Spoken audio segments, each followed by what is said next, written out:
Welcome to Railguns and Dragons. My name is Vince. I am one of your hosts. I'm sitting alongside Rob. Rob, how you doing today? Excellent. I'm very excited for this podcast. Me too. This is our first episode here, and today we're going to talk a little bit about ourselves because, this is our podcast, so we want to talk about ourselves because it's all about us. No, it's not. It's not really about us. It's about Palladium Fantasy 2nd Edition. Right, Rob? Exactly. So, Vince, how did you get involved in Palladium 2nd Edition? Well, my Palladium journey actually started in the late 80s into the early 90s. When 2nd Edition AD&D came out, I really didn't like it. And I know that makes you angry because you're a big 2nd Edition AD&D fan. But that's not what we're about here today. And I was just like, you know what? I'm just going to go back to playing 1st Edition. And then one of my buddies, I still remember the day, his name was Desmond. He's like, dude, come over to Brian's house, and we're going to play a game called Palladium Fantasy. And I'm like, what's that? He goes, imagine Advanced Dungeons and Dragons, but on crack. I said, what? He's like, yeah, the game is just whacked, and it's like it's on crack. You're going to love it. I was like, all right. So I went over to his house, and I started playing Fantasy, which was just called Fantasy back then. They didn't call it Palladium Fantasy, it's just Fantasy. And we played a couple games, but I was a little confused at first because they have, the parry rules and stuff like that. And I'm just like, okay. And, the DM, Brian, he was nice. He guided me through how to play the game. And Desmond helped me make my character, which took quite a while to do because I was really picky about certain things. And it can take a while to make character. But I played the game, and I was just like, dude, this is awesome. And he goes, it doesn't end here. I go, what do you mean? He's like, there's Riffs, and there's Robotech, and there's Teenage Mutant Ninja Turtles. And I'm like, what? Wait, what? So that's when I kind of dove in and played. Mostly I played Fantasy, but we did play a lot of Turtles, Robotech, and then we jumped into Riffs for a little while. And then we kind of updated when it came to 2nd Edition later on. So I play 2nd Edition and 1st. I think I probably favor 1st a little bit more than 2nd because it reminds me of the good old days of AD&D on crack. But that's my story. What about you, Rob? Like everybody else, old AD&D was my first introduction to role-playing. And then my second major introduction to role-playing was actually Riffs. Oh. And I do remember it was a magical day, the comic book store. Okay. And yeah, I was like 12, I was like maybe 13, 14 years old. I look over on a shelf and there's that beautiful Riffs cover. Oh, yeah, God. Yeah. I've heard some people refer to it as the Butts edition because of the scantily clad women on the cover. But anyway, that piqued my interest and I had to have that book. So I got it. And I loved the setting, I loved the rules. And then I was introduced to 2nd Edition Fantasy. Yeah. And I was in a huge campaign with 2nd Edition Fantasy for the longest time. Played a lot of great characters. Unfortunately, though, we did not play in the traditional Palladium world. It's like the game master had his own campaign setting. So as far as the world books, even though I have most of the world books and I've read a lot of them, I've only played in the traditional Palladium setting a few times. Okay. Then when I was in the Navy, it was all about Riffs, and me and a bunch of guys, we had a bunch of Riffs books in our lockers, and one guy had lived off base, so we would go to his house every weekend when we were in port and freaking play Riffs all day. Nice. Then, like I said, over the last several years, I've jumped back into Fantasy off and on throughout the years. But to be honest, it's been a while since I've had a hardcore fantasy game, which I really would like to get back into. I ran a fantasy game for quite a long time here on my channel, so the Evil DM. But that's here nor there. Anyway, but it's funny because when I lived in Connecticut, Groton, which was right by the naval base, which you might be familiar with. I don't know if you're familiar with that naval base. I've never been to that one. Oh, okay. There was a lot, obviously, of Navy housing there. And I would say when I was there, half the group was always Navy guys. Oh, yeah. It was I would go to someone's house. It was in the Navy. What do they call it? The Navy housing, I guess they call it. I don't know what. It's just military housing. Yeah, because it was all just Navy people living there. I'm just like, damn, these guys got it good. And we would go and play like different games and everything. A lot of times it was a Palladium Fantasy. A lot of times it was Rifts. So you guys really like the Rifts and the Fantasy. I don't know what it is about it. You know what I think it is? Because softcover books. Softcover books, they're easier to store in lockers and things of that nature. That I think that might be Really? maybe one of the elements. Never Yeah. thought of it that way. Yeah, because you have very little space on a ship. You have like a locker, and so something that can like easily bend, versus a hard cover is just, you can kind of squeeze it in just a little bit better. All right. Well, I mean, take it from Rob, a Navy guy. He found a way to get those books on the ship and play a game. Awesome. So, Railguns and Dragons was a name concept that I came up with a while ago, and I was going to do a podcast about Palladium, but it just didn't really come to fruition. And I opened up a website, and I have a whole blog for it, and it kind of just sat there. Every once in a while, I put some like updates from my games and stuff on there. But talking to Rob, and with Rob's excitement and willing to sit here and entertain me, we decided to do this podcast, Railguns and Dragons. And I know it sounds more of a let's add everything in from Palladium type name, because Railguns comes from the Rifts, the Dragons comes from the Fantasy, but they could be intertwined into each other because the way Palladium is built with the Megaverse.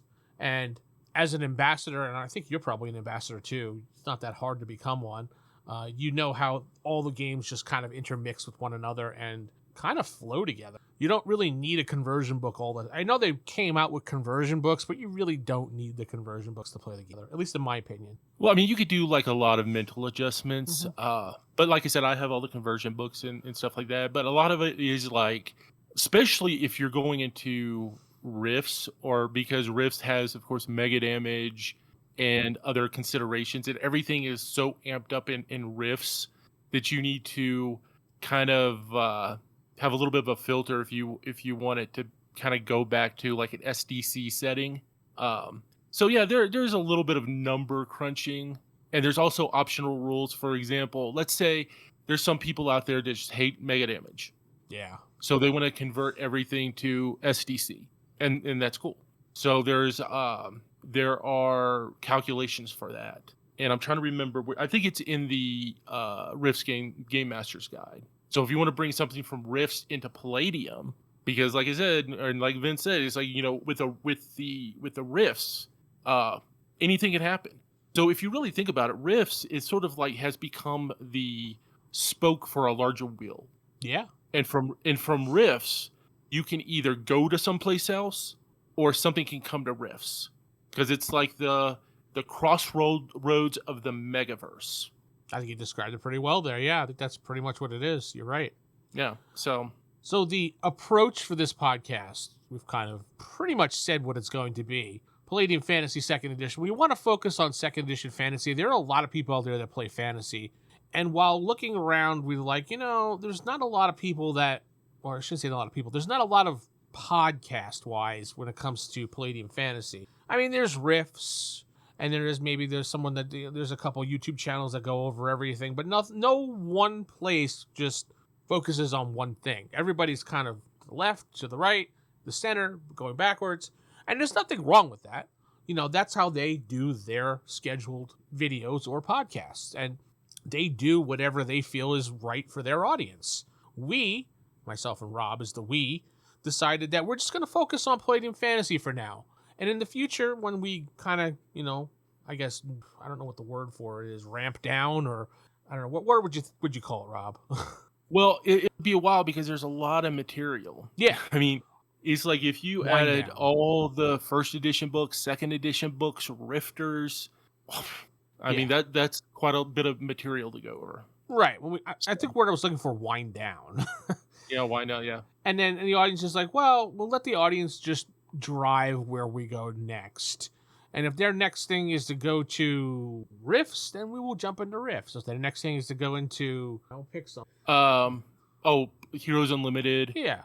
Heroes Unlimited, or, anything like that. Or Dead Rain, for example, which is another great setting. Or Beyond the Supernatural. Oh, yeah. Perfect, yeah. Which we can bring on the host, which I'm friends with the host from the Beyond the Supernatural website that maintains that. He would probably gladly come on and chat for a long time. because he loves and talking. Nightbane. Don't forget Nightbane. Nightbane's one setting. I'm going off on a tangent now. Nightbane is one setting that I really wanted to play. Like, I have all the books of Nightbane, but I've never actually played in a game of Nightbane. Everyone's always like, no, that's just a stupid vampire ripoff game. I'm like, no, it's not. No. You know what? Somebody actually made a way better description of Nightbane. Imagine if you're playing Hellraiser, Yeah. but the Cenobites are the good guys. Yeah. That is what Nightbane is. Yeah, a lot of people don't know what it is, and they think it's like either a vampire ripoff or, as my friend said, imagine the show Angel, but the nightclub's an angel. That's what it is. I'm like, that's not really what it is. No, that doesn't sound like Nightbane. I'm just like, whatever. Somebody didn't read the book. Exactly. They did not read the book. But anyway, Palladium Fantasy 2nd Edition, that's what we're going to be doing. So let's kind of go over the game itself. So what is Palladium Fantasy 2nd Edition, Rob? Well, Palladium 2nd Edition, Palladium itself, and it's like we can't escape this comparison, but it was, of course, inspired by Advanced Dungeons and Dragons. Yeah. And it just basically added a whole bunch of layers to it. It was like basically a lot of metal stuff was added to fantasy. Things that while the parents were concentrating on keeping their kids from playing AD&D, you could sneak in Palladium Fantasy. They wouldn't know any better, right? Even though if you read the material of, fantasy, I mean, they're openly talking about demons, possession. Anybody that's ever played a wizard, you did the Black Cauldron. Hell, there's the witch class that basically talks about a pact with Satan. Exactly, demons and devils. It's like the Palladium Fantasy is the heavy metal cover of, like, if AD&D is like Tolkien, right? Palladium Fantasy adds that heavy metal aspect to it. Or maybe AD&D is metal and Palladium is death metal. Yeah, how's that? I think there that works. So basic D&D would be Tolkien. AD&D would be metal, and then fantasy Palladium would be death metal. Okay, there you go. I can roll with that. Perfect. Exactly. So let's talk about the setting. There is a setting involved when it comes to playing Palladium Fantasy, and it has its own world, but it leaves it open enough that you can actually kind of find an area and play in it and not have to worry about the actual world itself. At least that was my take on the game. What about you, Rob? Well, I mean, the world is very interesting. Like I said, I've only played in the Palladium world a few times over the years, because it was always like the guys I was playing with always had their own campaign settings. Everybody does that. But to be honest with you, I like what I see in the Palladium books, in the world books, and I would personally love to run a campaign in the Palladium world.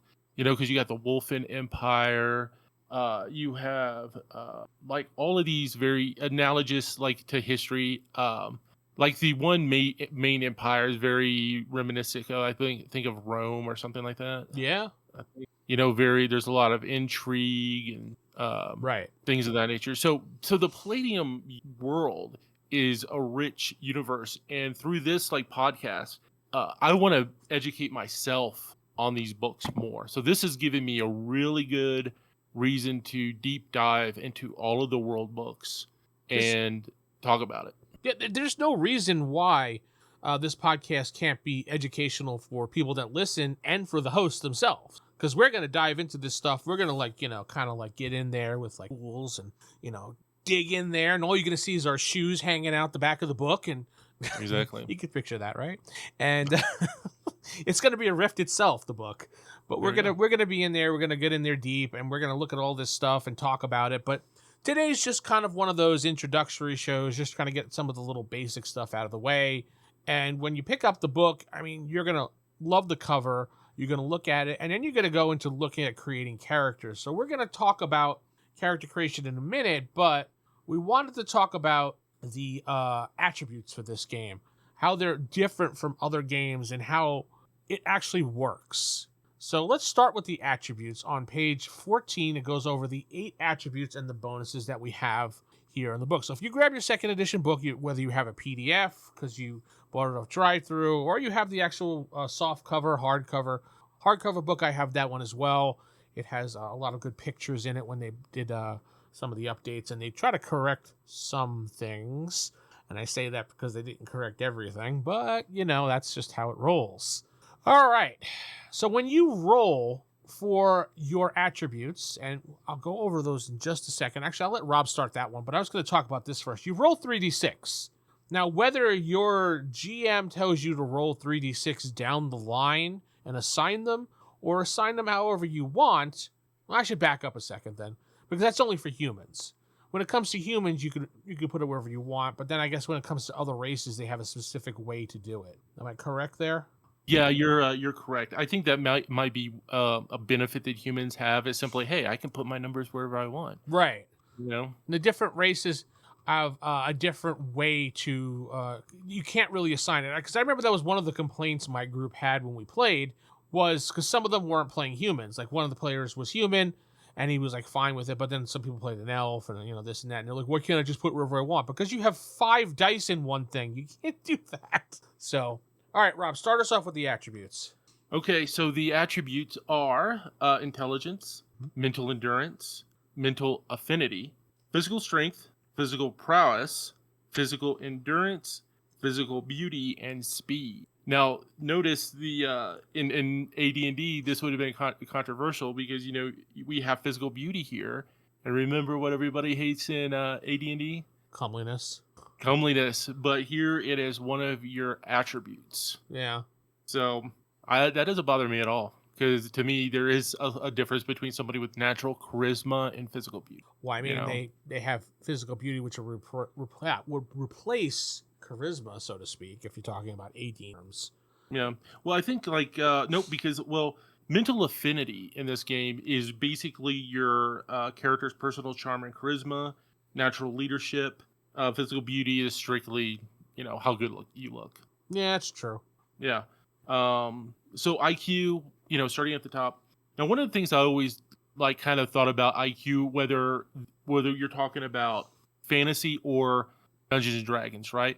So if you break it down into kind of the IQ score. Okay. Yeah. So if you have, let's say, a 12 IQ, well, you can say, okay, well, this guy has 120 IQ, right? So if you have an 18, then, your IQ is like 180. So to me, that always gave me a Where did you get that from, ask? Well, I read that. I think I read that somewhere, but I actually kind of came up with that concept kind of a long time ago on my own. And I was like, this actually kind of corresponds to like IQ, So somebody because think about it, somebody with what's considered average 100. is like 9, 10, 11, 12. Those are like your basic average scores. And when you have, let's say, a 12 or like 11 IQ, well, that's the equivalent of like 110 IQ. Yeah, 120, 11, 130, 100. Yeah, I get what you're saying now. Yeah. Yeah, and think about it. Somebody who has a 20 IQ would have a 200 IQ. Yeah. So that kind of, to me, that's a great guide for how smart your character actually really is. It might be oversimplistic, but it's worked for me on as a guide. Interesting. Yeah. I don't know if you read that or you made that up. It's actually pretty cool because it does work thinking in my head about that. So yeah, and I could have sworn, like I said, I know I came up with it at one time, but then I read it. So other people I think have thought of the same thing as me. So it's not like I came up with it, like some original thought. I think it's like just one of those things that a lot of people have already thought about, and I could have sworn I've read it somewhere, but I can't remember exactly where I read it. So also when you roll the dice for rolling these things, when I said 3d6, some with humans on a 16, 17, 18, and I believe other characters can do this as well, depending. You can get to roll a d6 again and add it to the attribute. When you roll a 16, it's like when you roll a 16, 17, or 18, you get to roll another d6. And I believe, and if you roll another 6, you get to roll again. Yeah, that's how it is. Yeah. I'm on page 14. I'm looking. If the 6 is rolled, the player adds the 6 to his character attributes and gets to roll a d6 again and add that number to his total attributes. Yeah. So you can get some really gonzo characters with Palladium in general.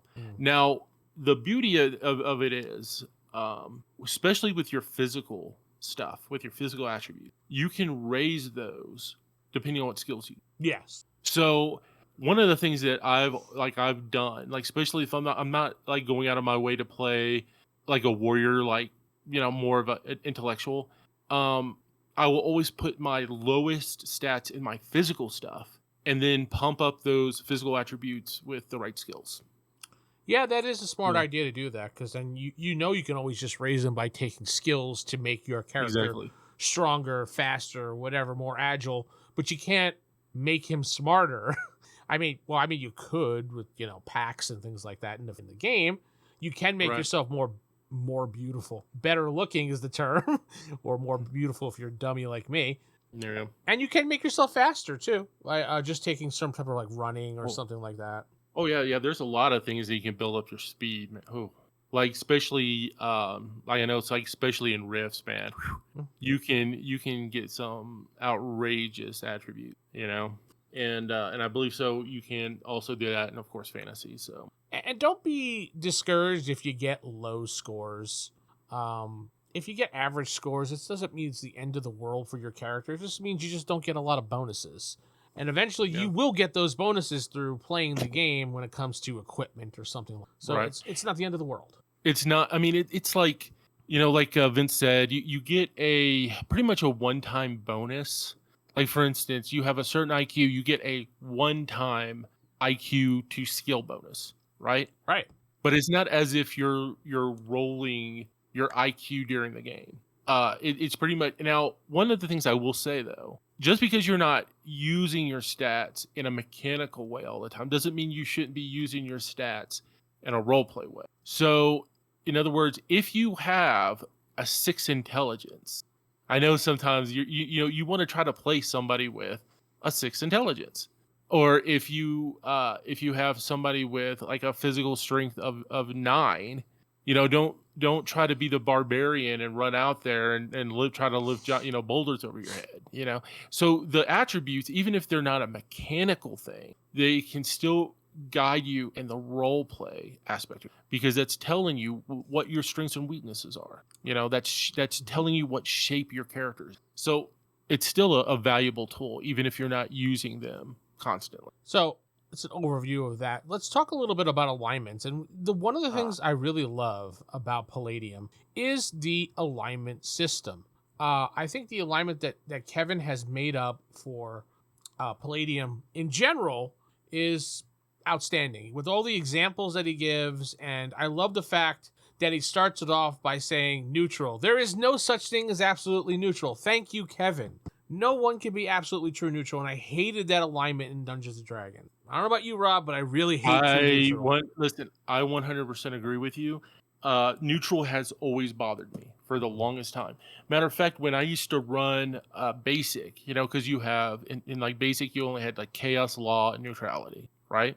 And not to go on a tangent here, but one of the reasons they did that, when they actually created, the only reason they made it law, neutral, and chaotic, is because of the satanic panic. Because they were trying to avoid anything that had anything to do with like so-called morality. They didn't want to have the word evil there. Yeah. That was like the big thing. Now everybody filtered those alignments through their head. It's like chaos is evil. Yeah. Law is good. And the neutrality was just kind of like just open for argument. Like what the hell is neutrality? What does that even mean? And I didn't like the chaos aspect and the lawful aspect, because I'm like, chaotic to what? Compared to what? Lawful compared to what? It was so vague. And then of course then you go into AD&D, and then now see, this is like, for instance, principled. That's lawful good. Okay? But here's the difference. While in AD&D, alignments just created a lot of arguments, because people would be constantly arguing about, well, what is neutral good? What is neutral evil? What is chaos? But here there is no argument. It spells it out exactly what each alignment stands for. With great examples, in my opinion. Exactly. There's no ambiguity.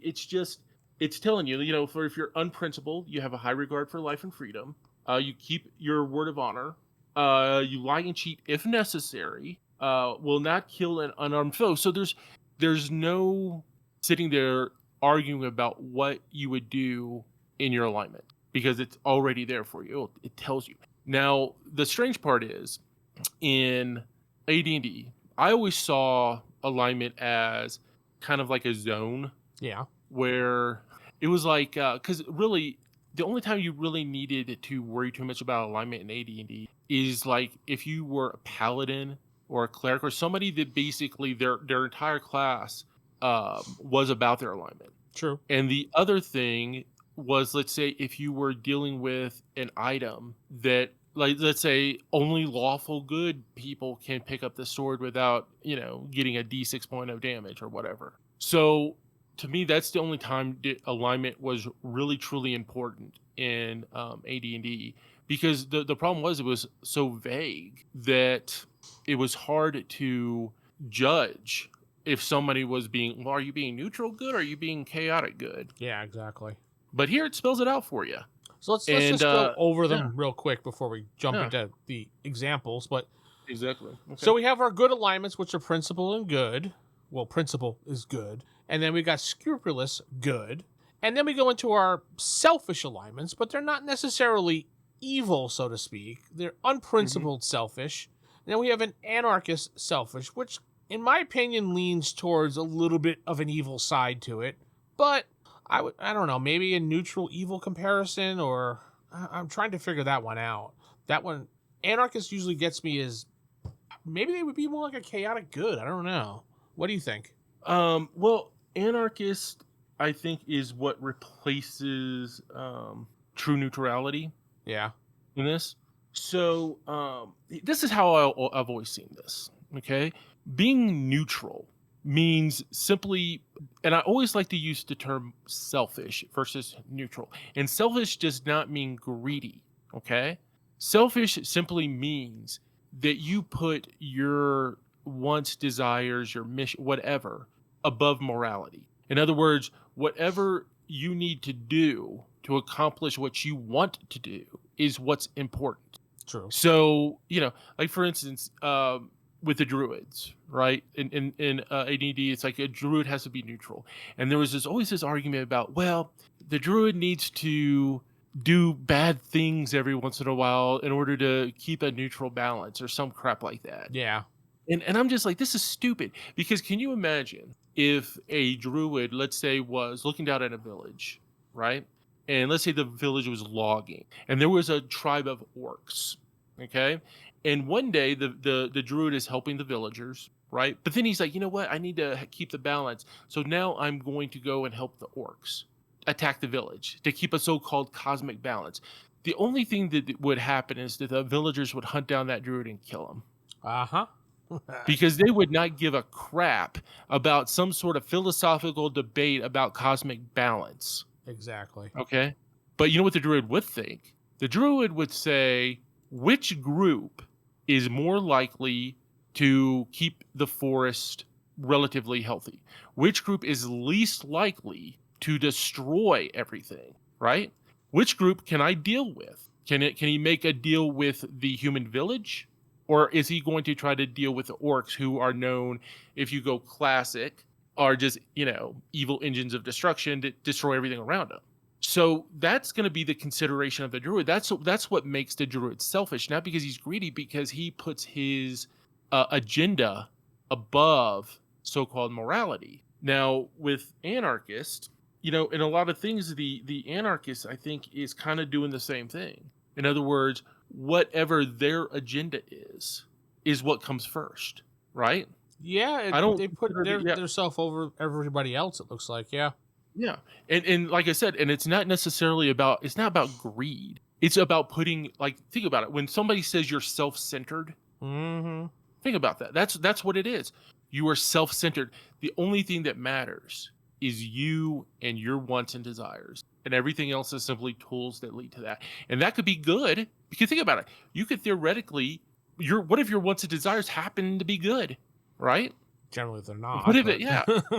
I mean, it could be that way. In other words, it's sort of like you've heard that term, the road to hell is paved with good intentions, right? Yeah.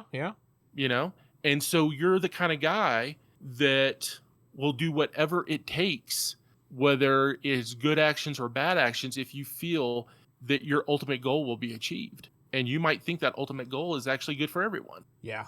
So, and so that's the thing. It's like, and they're hard. So an anarchist person, unless you really know them as a person, can be very hard to peg down what they're going to do next, because it all depends on what their motivations are. Like for instance, most people, wouldn't kill somebody, to even accomplish a goal that they want, right? That's just something that most people will not do. They will not murder somebody to simply accomplish a goal. No, Okay? Most people will not. But an murder, anarchist, right? But an anarchist might. They will. Yeah, I mean, and if you're in the way of their agenda, you're just an obstacle, and it has nothing to do with good or evil. As long as you're not innocent, they'll pretty much kill you.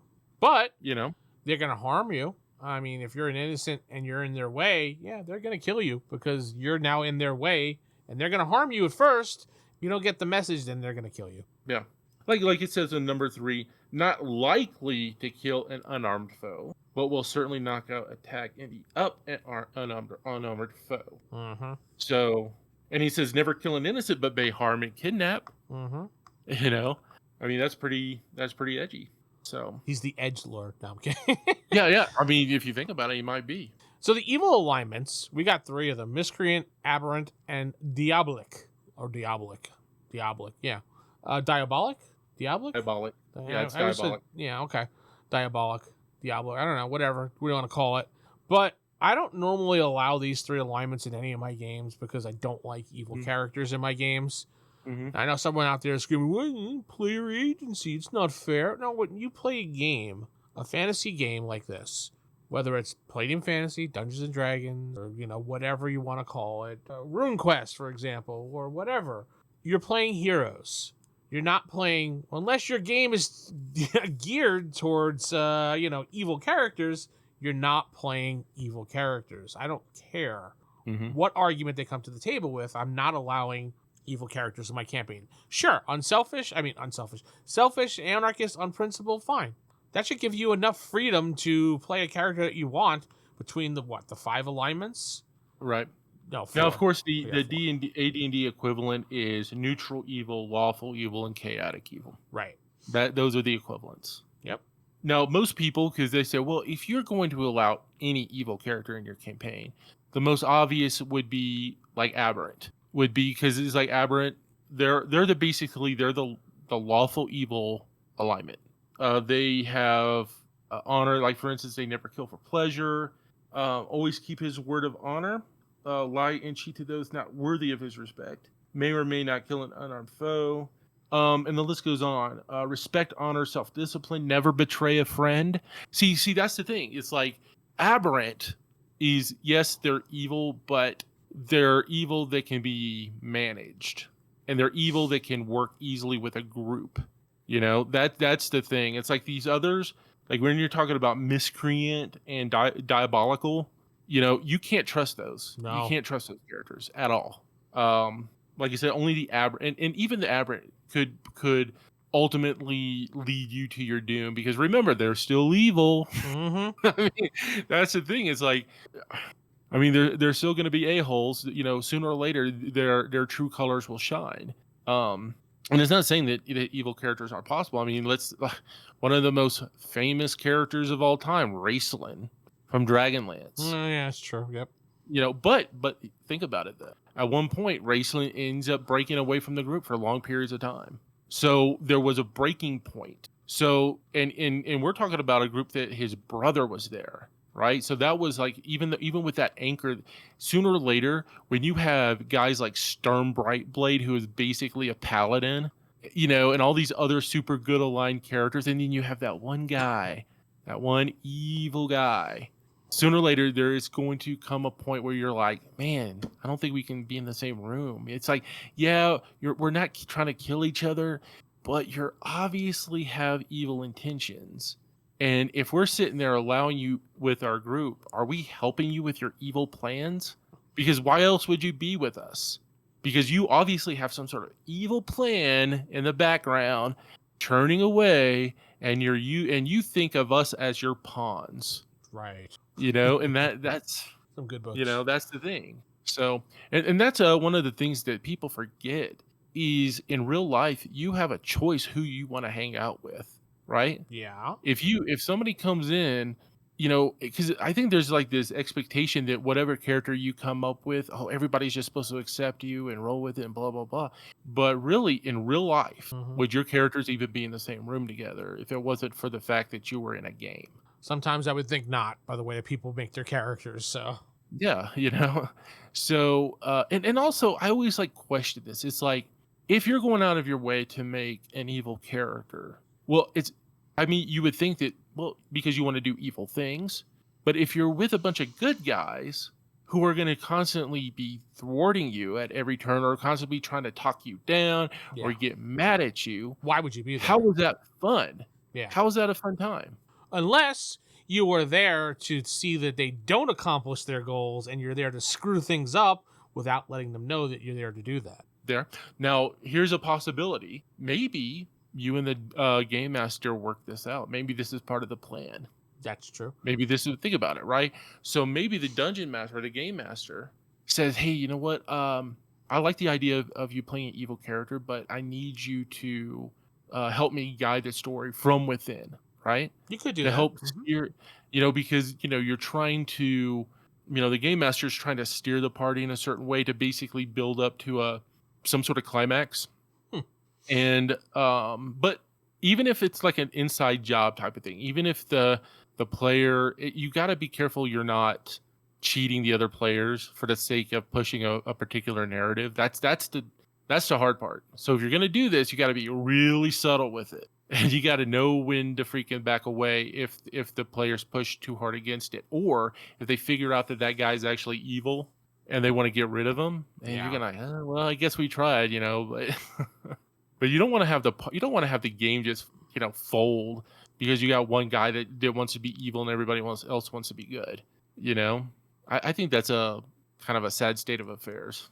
Well, that's generally why when I start campaigns, I say, well, this is going to be a campaign for heroes. Right. Whether you take that how you want to take that, but it's heroes. That gives you the wiggle room to kind of play a character that you want to play, but you're going to overall be good. Like the level that you want to go for, because like I said, I like edgy characters. I like edgy characters that basically kind of skirt, the line between law and whatever. But it needs to be, like, for instance, Han Solo. Han Solo is a great example of a character of this nature. And of course, he shot first. So think about that. I mean, think about it. If you're a fan of the original Star Wars, Han Solo was his Guido underneath the table. Yeah, he did. He never had a chance, right? And so that one scene by itself showed that Han Solo was a criminal. Oh yeah, he was a smuggler.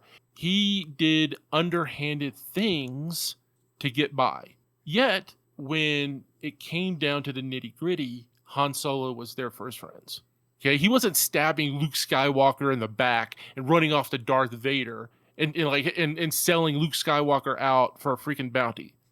That's not what he did. He was a scoundrel. Yeah, with a heart of gold. He took off, but he came back. So. But like I said, he came back because he felt bad. He felt guilty. He felt like a conflicted character. Yeah, exactly. But like I said, it's like some players they just want to watch the world burn. That's not what the game is about, though. I know, but that's how some players are. All right. Well, let's move a step away from the alignment and step onto the character creation. Now, we're not going to go into too much detail of how the character creation works because you can obviously look in the book and read that yourself. But we were going to go over it just so we can cover it because it's one of the steps in the book. Obviously, we have 6 steps of rounding out one's character, which is actually step 6. I don't know why I said that, but you do your attributes. You figure out your hit points in your SDC. Determine if you have psionic powers. What do you feel about psionic powers in this edition of the game? Oh, this is one of those things where you got to kind of compare it to AD&D. Psionic powers, are very controversial in that game. Some people don't mind them. So many people hate them. But when it comes to Palladium, it's part of the landscape, pure and simple. Now, of course, you could say, you know what? As an optional thing, no psionics even in a Palladium game. Right, you could. But that's a huge chunk of the game. I mean, that's a big chunk of the game if you totally take out psionic characters in Palladium. Yeah, Okay. that is true. But a lot of people just don't like the psionic powers because of the way they're handled. But I think they're handled better in Palladium than they in AD&D or any other game, to be honest. In AD&D, it always felt like if I was have a psionic person, I was playing a Jedi. I've always thought of it that way in AD&D, and I never really liked it. Thank God it was so hard to become a psionic person in AD&D. Well, at least 1E. I don't know about 2E. I know they had a supplement or a splat book or something. Yeah. When they made those thousands of books for the game that you love.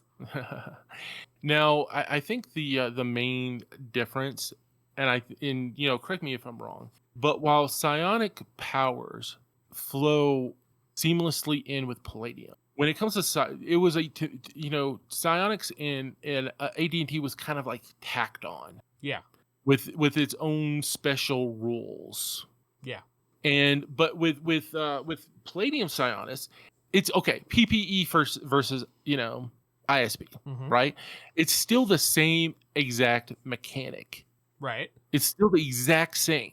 But within AD&D, it's like, okay, well, you have your Vancian magic system, and now you got this crazy attribute rolling thing that it's just like feels like it's just been tacked on to this other system, and it feels like a weird appendage just kind of grew out of your neck.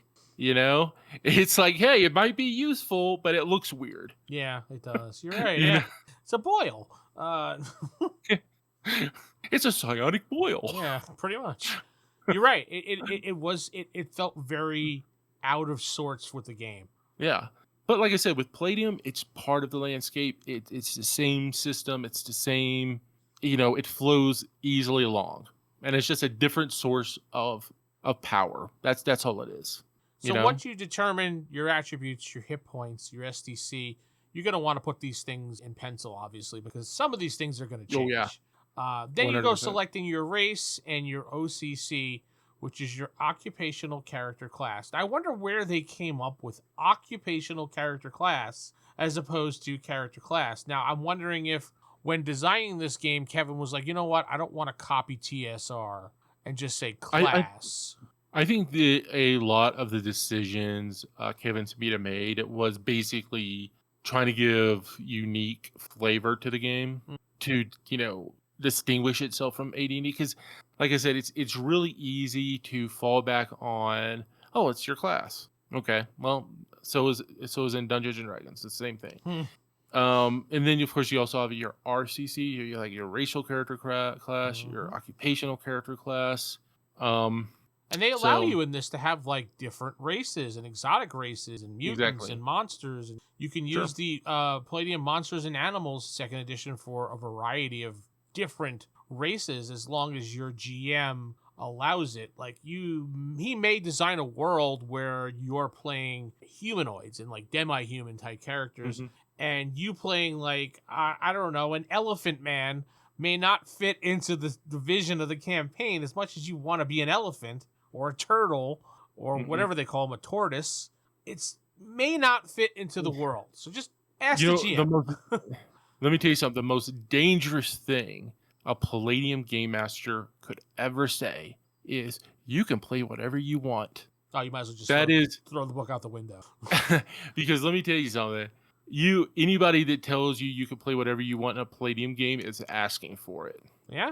Okay? Yes. You are asking for it. Because if you go through, because there are some weird, there's some weird RCCs that, because obviously the RCC, you combine them with the OCC. Yes, right. So you'll look and it'll say, well, what can the elf, what can they play or whatever.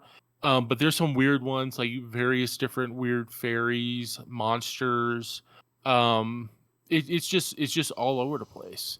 And of course, the most infamous, like, can you imagine if you brought in a dragon from Rift, so you're a dragon hatchling, and all of a sudden you're now, you're playing a dragon in Palladium, There you go.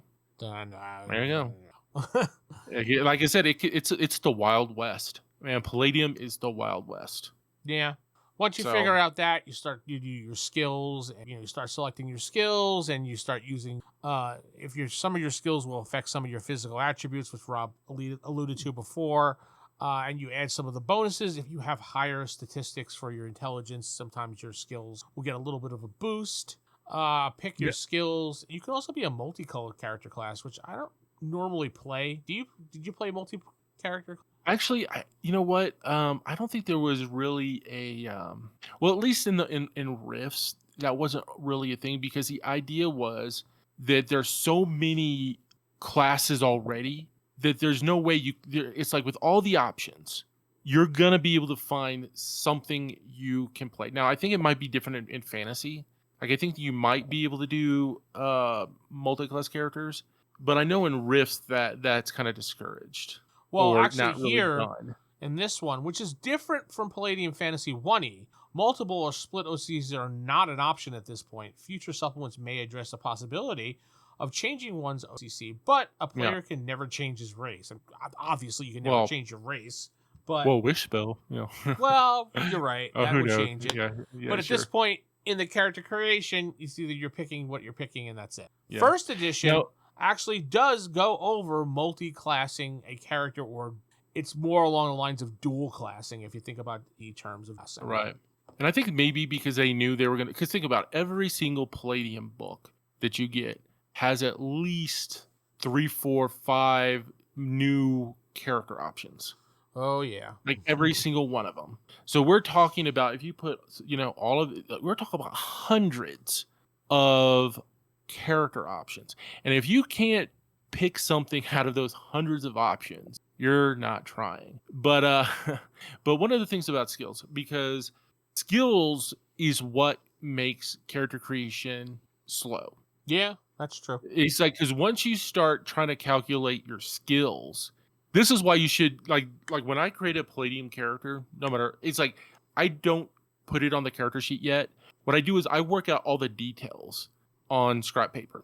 And once I figure out all of the details, like how much, what percentage is this going to add, because a lot of these skills, they add to your attributes. They, some of them even add to other skills. You know what I'm saying? It's like, they're like, well, if you have this skill, you get so you need to, because it can be very frustrating if every time you write it down, you're, oh man, I got this now, and now you got to erase it. It could be, it slows things down. It's very frustrating.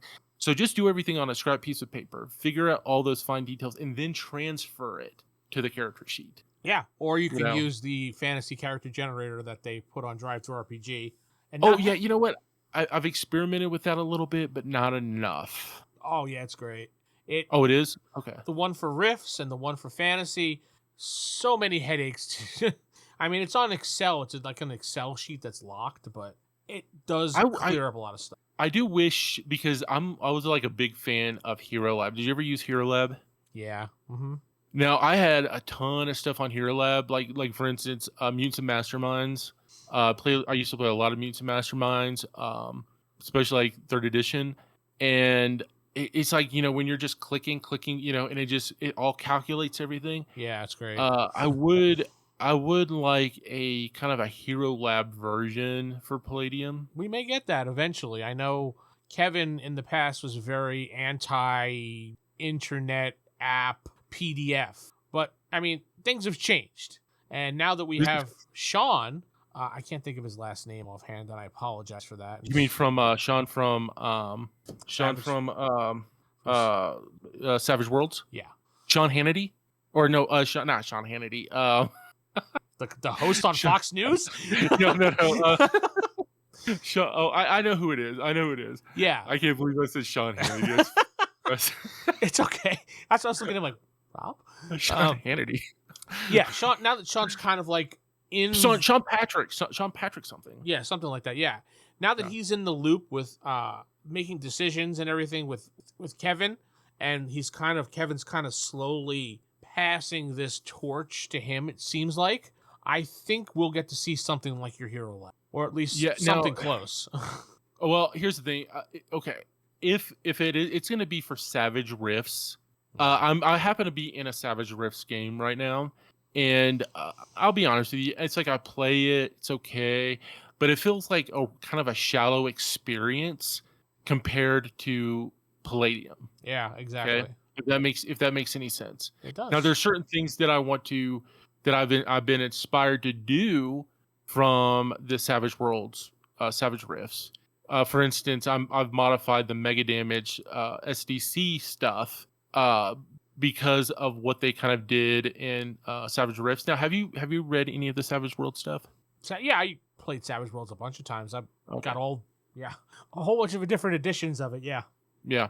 So I am kind of working on a modification for that. But other than that, it feels like it just doesn't feel the same. It feels like it's a shallower game, you know?